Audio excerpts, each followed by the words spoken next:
Todo mundo sabe que as ações penais, elas caminham perante o Poder Judiciário de uma forma igualitária para todos os cidadãos comuns. Mas quando o assunto são autoridades, isso pode ter uma modificação. Por exemplo, existe um procedimento específico para o processamento de presidentes da República ou vice-presidente da República, e para deputados federais e senadores da República também tem um rito próprio. Isso porque, quando a gente fala de parlamentares, eles têm previsto lá na Constituição Federal uma tal chamada imunidade parlamentar.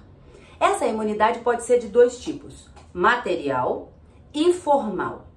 Na imunidade material, a Constituição garante a esses parlamentares, e aí não é só o parlamentar federal, o estadual, deputado estadual e distrital também tem, vereadores também tem. Eles podem falar, dar opiniões, votar da forma como acharem melhor e não poderão ser responsabilizados penal e civilmente por essas palavras, votos e opiniões emitidas durante o exercício do mandato e com relação a esse mandato. Mas não é dessa imunidade que eu quero falar hoje, eu quero falar da imunidade formal, que também pode ser de dois tipos. Existe um procedimento específico para os parlamentares federais em relação à prisão.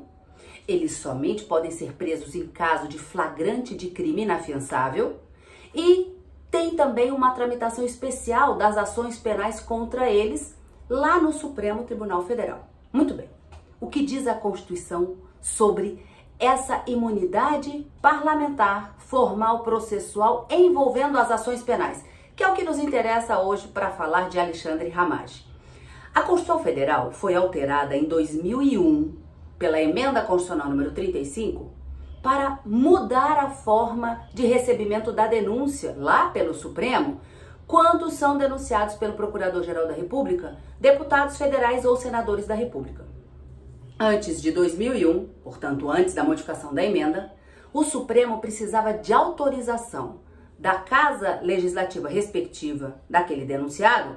Se fosse deputado federal, precisava de autorização da Câmara dos Deputados para o Supremo receber a denúncia contra esse parlamentar. E o mesmo acontecia em relação aos senadores da República. Imagine que era difícil dos pares autorizarem o Supremo a receberem essas denúncias. E quase nunca eles viravam réus.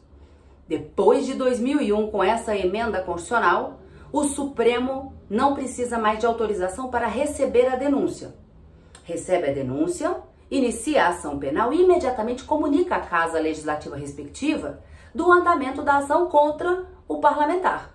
E foi o que aconteceu com Alexandre Ramagem, que hoje é deputado federal, portanto pertencente ao quadro da Câmara dos Deputados. O Supremo, em 26 de março, recebeu a ação penal contra Alexandre Ramagem, que foi diretor da ABIN, a Agência Brasileira de Inteligência, no governo do ex-presidente Jair Bolsonaro, e responde a essa ação penal junto com Jair Bolsonaro e outros militares e ex-militares. Mas apenas Alexandre Ramagem exerce o mandato de deputado federal e por isso a ele deve ser aplicado o rito da imunidade, observado o rito da imunidade em relação a essa tramitação. Mas a Constituição diz o seguinte: o Supremo, quando recebe a denúncia, transforma em réu o parlamentar, tem que comunicar imediatamente à Casa Legislativa. E o que a Casa Legislativa pode fazer? Ela pode, por provocação do partido, de qualquer partido político ali dentro, que tenha representação ali na Casa Legislativa, vamos falar da Câmara dos Deputados, qualquer partido pode propor a votação da suspensão da ação penal contra esse deputado. E essa propositura de suspensão da ação, que corre lá no Supremo, ela tem que ser aprovada pela maioria absoluta dos membros da Casa. Isso significa dizer que a Câmara dos Deputados ela é composta por 513 deputados hoje. Significa dizer que pelo menos 256,5 deputados não votam. 257 deputados deveriam se manifestar, no mínimo, pela suspensão do andamento dessa ação lá no Supremo Tribunal Federal. Maioria absoluta. Muito bem. Uma vez votado no plenário, desde que haja uma propositura de um partido político, a Câmara comunica ao Supremo que pretende suspender o andamento dessa ação. E o Supremo, portanto, deve determinar a suspensão não só do andamento, mas também a suspensão da contagem da prescrição por aqueles crimes pelos quais o deputado federal não vai responder enquanto estiver no exercício do mandato. Porque assim que terminar o mandato dele, o que acontece? Ele volta a responder à ação.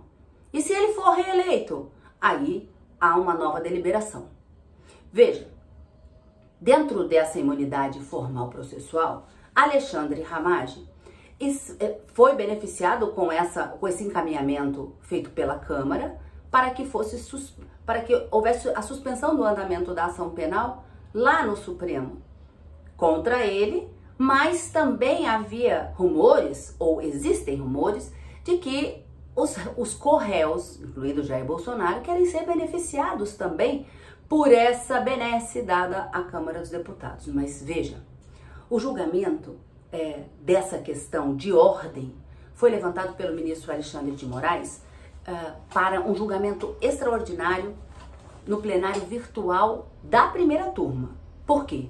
Uma emenda regimental de 2023 fez transferir do plenário para a turma o julgamento das ações penais. Então é a primeira turma quem vai analisar essa questão de ordem.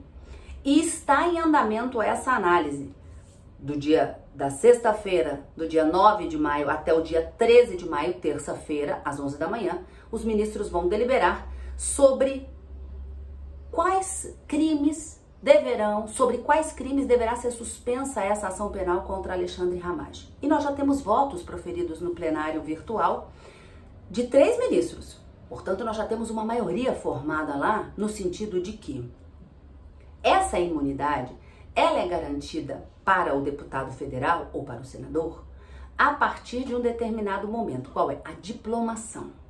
A diplomação, ela vem antes da posse. São momentos diferentes. E a diplomação é como se fosse um título de nomeação daquele agente político e a partir de quando começa efetivamente a caracterizar essa imunidade formal e material para esses parlamentares. E, de acordo com a Constituição, veja, esse parlamentar vai responder apenas pelos crimes lá no Supremo que acontecerem após a diplomação. E para o ministro Alexandre de Moraes, que já votou, Alexandre Ramagem deveria ter suspensa a ação penal apenas em relação a 2 dos 5 crimes que ele está sendo acusado, em relação à deterioração do patrimônio tombado e dano ao patrimônio público da União. Em relação aos demais crimes, tentativa de abolição ao Estado, violenta ao Estado democrático de direito, organização criminosa, os outros crimes, ele continuaria respondendo lá no Supremo. Por quê? Teriam sido praticados antes da sua diplomação, antes deles ter se tornado efetivamente deputado federal para fins de imunidade. O ministro Alexandre de Moraes também votou no sentido de que essa imunidade formal, processual, alcança apenas o parlamentar que está no exercício do mandato. Então não poderia estender aos co-réus, como pretende ser estendido para Jair Bolsonaro e os outros réus do núcleo 1 também. Não, ministro Alexandre de Moraes, ministro Cristiano Zanin e ministro Flávio Dino, que já votaram até agora, sexta-feira, dia 9 de maio, formando essa maioria, entendem que a imunidade é de caráter personalíssimo. Só é alcançada o parlamentar que está no exercício do mandato e deve alcançar apenas os crimes praticados depois da diplomação. Portanto, os anteriores, ele continua respondendo à ação penal lá no Supremo Tribunal Federal da mesma forma. O julgamento no plenário virtual dessa questão de ordem prossegue, como eu disse, até o dia 13 de maio, terça-feira, e voto a voto a gente vai acompanhando tudo aqui no Agajur. A gente traz as novidades para vocês.